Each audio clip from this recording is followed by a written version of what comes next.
The shifting alliances within the upper echelons of European aristocracy often mirror the complex political maneuvering of centuries past, yet they play out under the relentless glare of contemporary digital media.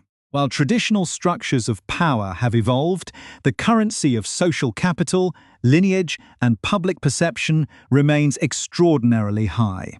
In examining the recent trajectories of key figures within the British royal family and their wider continental counterparts, a distinct pattern of strategic realignment becomes visible. The modern courtier is no longer just a figure behind palace walls. They are public relations strategists, brand managers, and high-net-worth individuals navigating an era where privacy is a luxury and public approval is a necessity. The intersection of private wealth and public duty has created an environment where minor shifts in social circles can signal profound changes in institutional support. For instance, the recent high society gatherings across Gloucestershire and London have served as subtle testing grounds for the standing of various family members.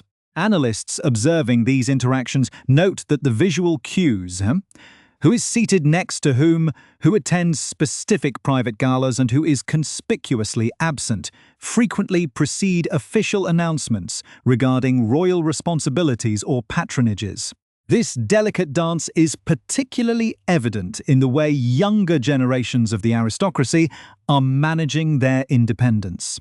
Rather than relying solely on inherited titles or state-funded roles, there is a marked trend toward entrepreneurial ventures that leverage their unique social positions while attempting to maintain a thin veneer of traditional dignity. However, this transition is fraught with reputational risk. The boundary between a dignified commercial partnership and the perceived exploitation of a historic name is incredibly narrow. When members of the extended royal circle engage with luxury brands, international philanthropy, or global media production, their actions are scrutinized not just by the public, but by the core institution itself, which views brand dilution as a direct threat to its longevity. This tension is particularly acute in the context of global media landscapes, where international audiences often demand a level of access and transparency that traditional court structures are fundamentally designed to resist. The contrast between the tightly controlled messaging of the official household and the more fluid, unpredictable media presence of non-working royals creates a dual narrative that the public must constantly decipher in parallel to these domestic shifts. The international relationships of the British aristocracy continue to serve as a vital, if informal, arm of soft power. Private visits to European principalities and elite circles in North America are rarely simple vacations. They frequently involve low-profile meetings with global business leaders, cultural innovators, and influential figures in international diplomacy. These interactions help sustain a vast, interconnected network of global influence that operates independently of formal state channels. Yet the maintenance of this network requires a constant balancing act. Every public appearance, every charitable endorsement, and even the choice of private companions must be calculated to avoid controversy that could embarrass the crown or alienate the public. The complexity of navigating this environment is further compounded by the rapidly changing nature of modern investigative journalism and social media commentary. In an age where speculative narratives can gain global traction within minutes, the traditional palace strategy of dignified silence is increasingly challenged. Behind the scenes, sophisticated communication teams work tirelessly to counteract damaging rumors, manage leaks, and shape narratives before they reach mainstream headlines. This proactive approach to media management has become an essential survival tool for the modern aristocrat. The focus has shifted from merely surviving a news cycle to actively curating a long-term public profile that aligns with contemporary values such as sustainability, mental health awareness, and cultural inclusivity, without completely discarding the mystique of tradition. As these dynamics continue to evolve, the internal friction within the family structures becomes more pronounced. The division between those who dedicate their lives to the formal service of the state and those who pursue private ambitions creates a natural divergence in priorities. This divergence can lead to strategic rivalries, where different factions vie for public sympathy and media dominance. The struggle is not merely over personal reputation, but over the definition of what the institution should represent in a rapidly modernizing world. Is it a historical monument to continuity, or must it become a dynamic, evolving entity that mirrors the changing demographics and values of the society it represents? The resolution of these internal tensions will inevitably dictate the trajectory of the institution for decades to come.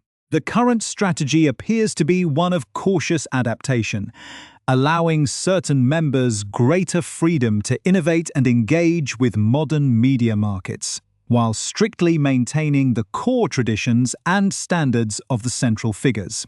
This dual-track approach allows the institution to test new methods of public engagement without risking its core stability.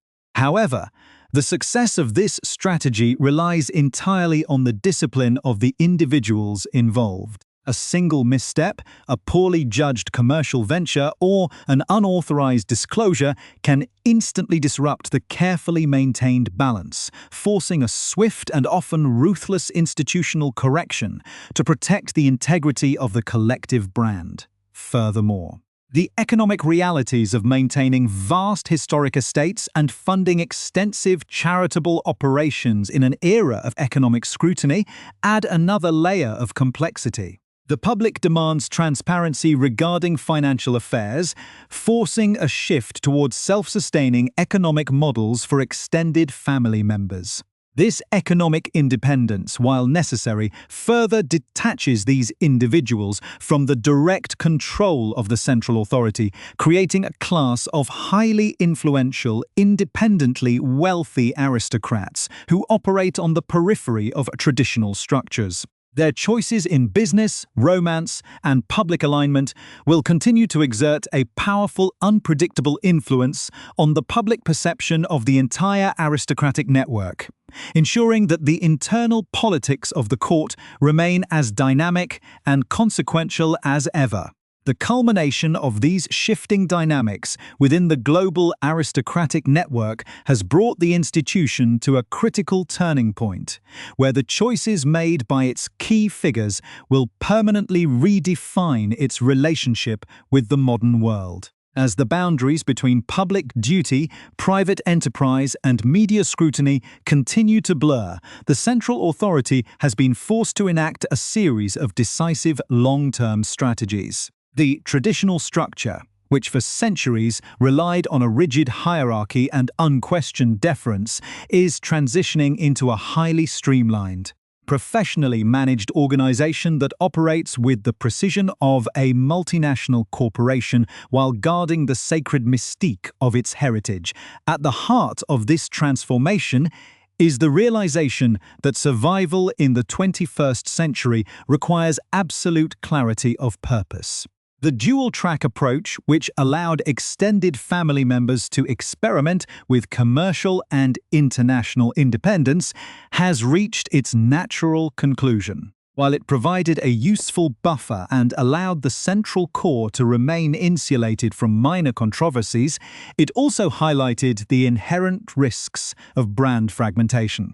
Moving forward, a much stricter line is being drawn between those who embody the official state identity and those who operate within the private sphere. This formalization of roles aims to eliminate public confusion and protect the institutional core from the unpredictable fallout of individual commercial ventures. The financial restructuring of historic estates and royal foundations represents the first major pillar of this new era. Rather than relying on traditional revenue streams or public funding models that invite intense legislative and public scrutiny, the modern aristocracy is increasingly turning towards sophisticated, sustainable investment strategies. Green energy projects, heritage tourism, modernization, and localized agricultural initiatives are being leveraged to ensure that vast estates remain economically viable without compromising their historical integrity. This economic shift not only secures the material foundation of the lineage, but also aligns the institution with global contemporary values regarding environmental stewardship and regional economic development, effectively transforming potential liabilities into powerful public relations assets. Simultaneously, the international soft power network is undergoing a profound digital realignment, recognizing that traditional diplomatic channels must be supplemented by direct engagement with a globalized public. Communication teams have masterfully adapted to the nuances of multi-platform media production. The focus has moved entirely away from defensive media management toward proactive, high-quality storytelling. Through carefully curated documentary-style presentations, highly technical visual asset production, and strategic partnerships with trusted international media outlets, the modern court now shapes its own narrative before external commentators can define it. This calculated transparency satisfies the public's desire for authenticity while maintaining complete control over the depth and context of the information shared. This media strategy is particularly critical as a new generation of leaders prepares to assume greater responsibilities. The training of future figures within the aristocratic hierarchy now encompasses not only constitutional history and state protocol, but also advanced crisis communication, digital media literacy, and global philanthropic strategy. These individuals are being prepared to operate in a hyper-connected environment where every gesture, choice of attire, and public statement is analyzed in real time by artificial intelligence algorithms and global audiences alike. The modern aristocrat must possess the skill set of a diplomat, the strategic vision of a corporate executive, and the public resonance of a global cultural figure, all while maintaining an unshakable connection to the traditions of the past. However, the human element within these grand institutional designs remains the most volatile variable. The intense psychological pressure of living under perpetual public surveillance, combined with the rigid expectations of family duty, continues to create internal friction. Behind the closed doors of private residences, intense negotiations are constantly taking place to balance personal freedom with institutional survival. The resolution of these internal personal conflicts is no longer handled through public banishment or forced silence. Instead, sophisticated mediation frameworks have been established within the households to manage domestic disputes, career transitions, and marital realignments with minimal public disruption. This internal maturity is essential for presenting a unified front to a world that eagerly capitalizes on any sign of institutional weakness. The broader European context also plays a pivotal role in this final consolidation. The interconnectedness of continental nobility through shared lineages and private financial syndicates provides a resilient safety net that operates beneath the surface of formal international politics. As political landscapes across the continent fluctuate, these enduring aristocratic networks offer a unique form of informal continuity, acting as discrete channels for cultural exchange and high-level international dialogue. By reinforcing these historical ties through private summits and joint charitable initiatives, the British Royal Circle and its continental counterparts reinforce their collective relevance, demonstrating that their influence extends far beyond the borders of any single nation-state. Ultimately, the grand narrative of the modern aristocracy is not one of decline, but of calculated, resilient evolution. By embracing technological innovation, enforcing strict internal discipline, and modernizing their economic frameworks, these ancient structures have insulated themselves from the forces of rapid societal change. The story concludes not with a return to the absolute authority of the past, but with the establishment of a highly sophisticated, culturally integrated institution that commands public fascination and commands a unique form of modern authority.